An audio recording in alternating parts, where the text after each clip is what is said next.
నా వంతు బాధ్యత నేను నిర్వహిస్తాను. రోడ్డు భద్రతా సూత్రాలను తప్పకుండా పాటిస్తాను. నా కుటుంబ సభ్యులను తోటి వారిని సహచరులను ఈ నిబంధనలు పాటించే విధంగా చైతన్యపరుస్తానని ఇదంతా ఈ దేశ పౌరునిగా ప్రమాదరహిత సమాజాన్ని నెలకొల్పడంలో త్రికరణ శుద్ధిగా నా కర్తవ్యాన్ని కొనసాగిస్తానని ఆత్మసాక్షిగా ప్రతిజ్ఞ చేస్తున్నాను. ఓకే, జై హింద్. చట్టం చెప్తుంది, ఆయన కూడా మన తల్లిదండ్రులు వాళ్ళకి వెహికల్స్ ఇస్తున్నాం.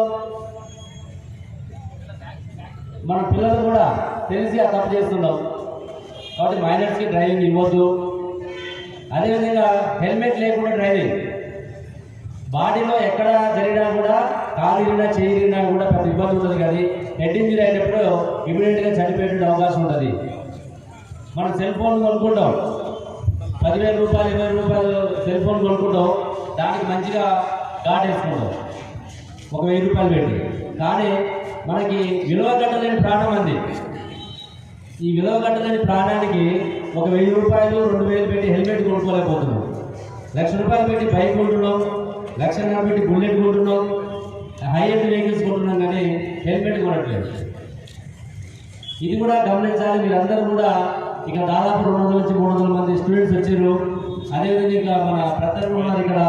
మీరందరూ కూడా ఈ డిస్కస్ చేసిన పాయింట్స్, తాగి వాహనాలు నడపొద్దు అనేది, మైనర్స్కి చిన్నపిల్లలకి వెహికల్స్ ఇవ్వద్దని, అదేవిధంగా తప్పకుండా బైక్ నడిపితే హెల్మెట్ పెట్టుకోవాలని, తర్వాత ట్రిపుల్ రైడింగ్ కూడా. నిన్న కూడా మనకి పరిగిలో రాత్రి యాక్సిడెంట్ అయింది.